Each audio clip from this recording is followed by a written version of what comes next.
Well, hello everybody, and welcome back to G-Bear's Off-Grid Ways, a homestead in the desert. And today we're going to take it one step further on the MD840, because yesterday I ran out of time.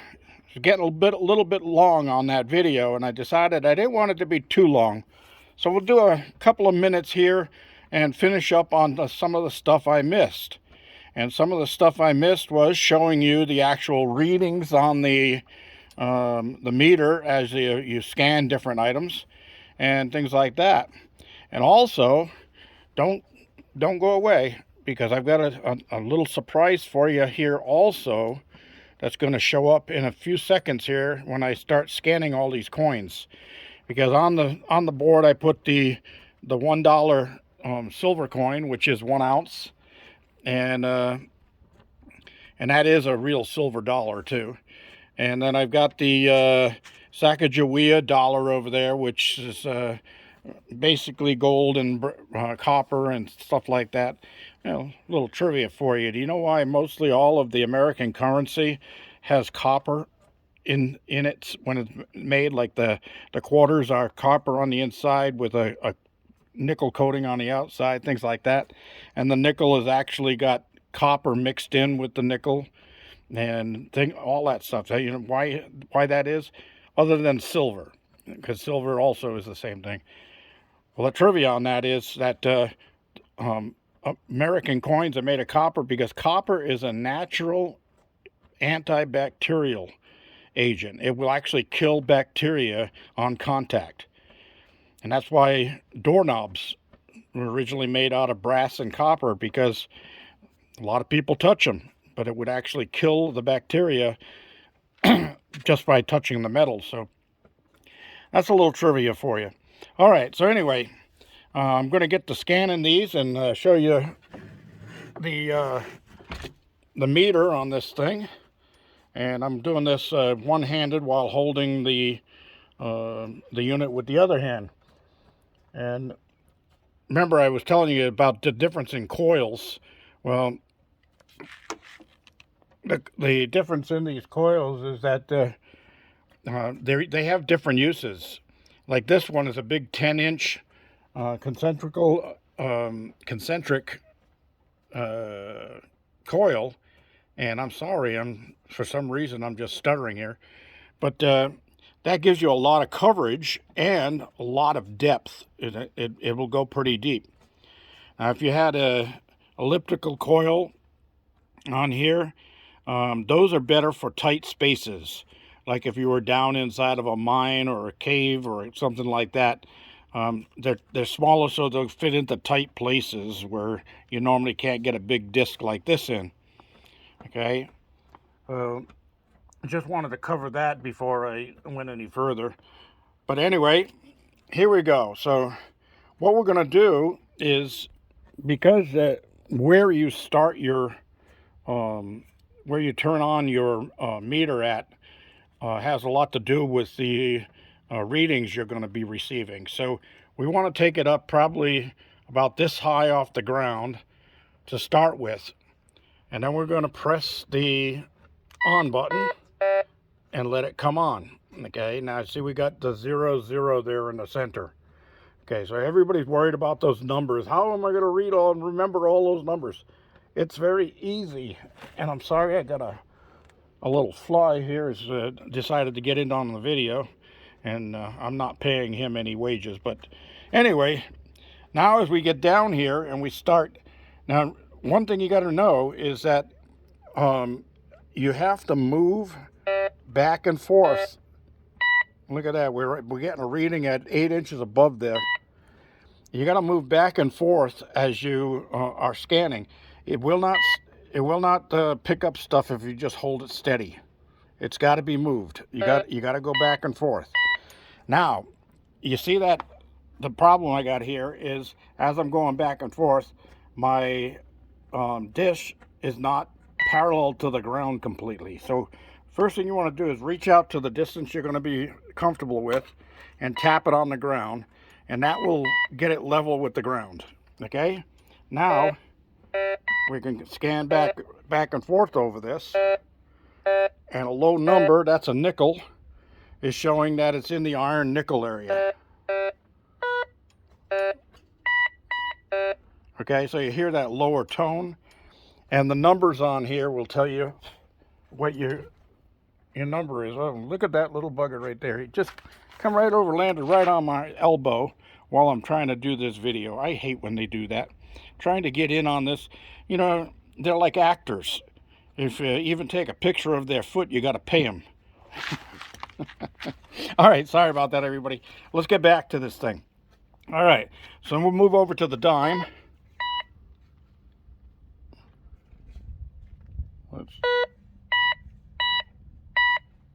Okay, so it's saying 10 cent right there.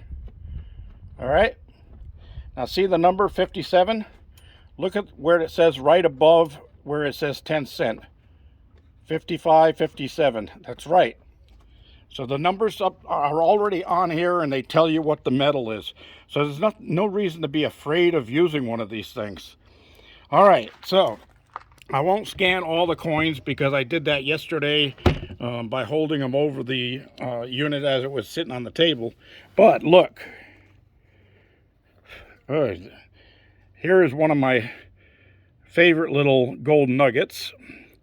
I've had this for a while. This is one that I found over by the big rock. You thought I was going to tell you where I got it at.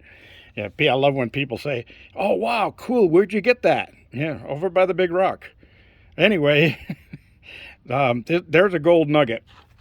So I'm going to set this gold nugget right down here in its own little place by itself.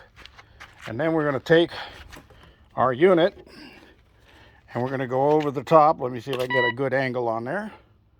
And we're going to go over the top of it.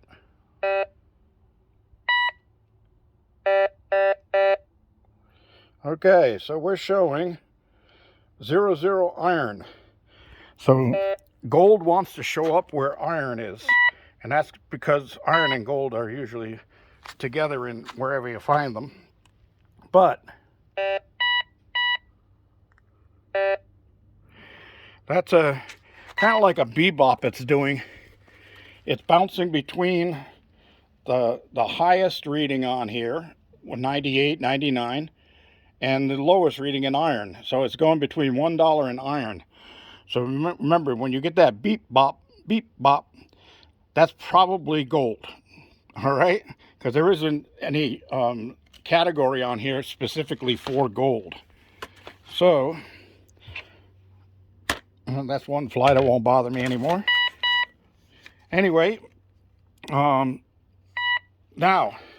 let's say you wanted to, you were getting a hit on that gold piece somewhere underground. Now it's showing you the depth is about 3 inches, and that's about the height above it I am.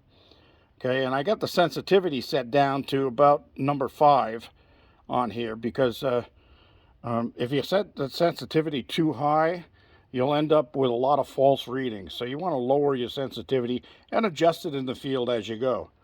All right, so we did get a hit in this one little location. So what are we going to do? We want to find out exactly where it is. So we're going to hit the pinpoint mode, and PP shows up on the screen. Now we can come down and start looking for that area. Well, look at that. With the pinpoint on a small nugget like that, it won't pick it up.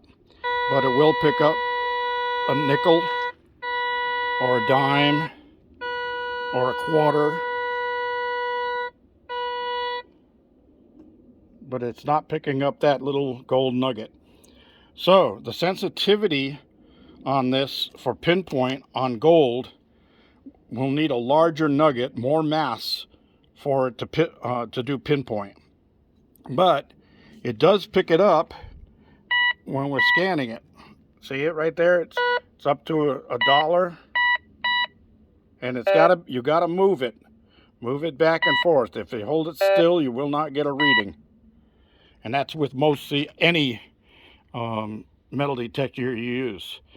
Okay, you have to either move forward and back or back side to side, one way or the other. You're not going to get anything if you just go perfectly still. Okay, you get one beep and that's it. Now if I move it, see, and it's saying it's down in the low spectrum. So we know that we got something in the low spectrum. All right, now if you, for some reason, forget all of what the numbers mean, and I got a big old horsefly here, big enough to put a saddle on. You could always look in the book. There's a page in here, in the manual, and it tells you what all the different items will sound off at, what the target indication is. It shows you in one column, and then it shows you what the coinciding number would be for it. Okay, so you have that in your user's manual, and this user's manual is in multiple languages. That's why it's so big. It's not a lot to read. There's only a little section like that you have to read to know everything you want to know on here. Okay, but you can go right to the quick start and you'll find everything that I just told you. All right, lastly, we mentioned about the headphones. What are the headphones for? Well, headphones are so you don't tell everybody else that's out there that you found something. That's right. You heard that beeping? It's pretty loud.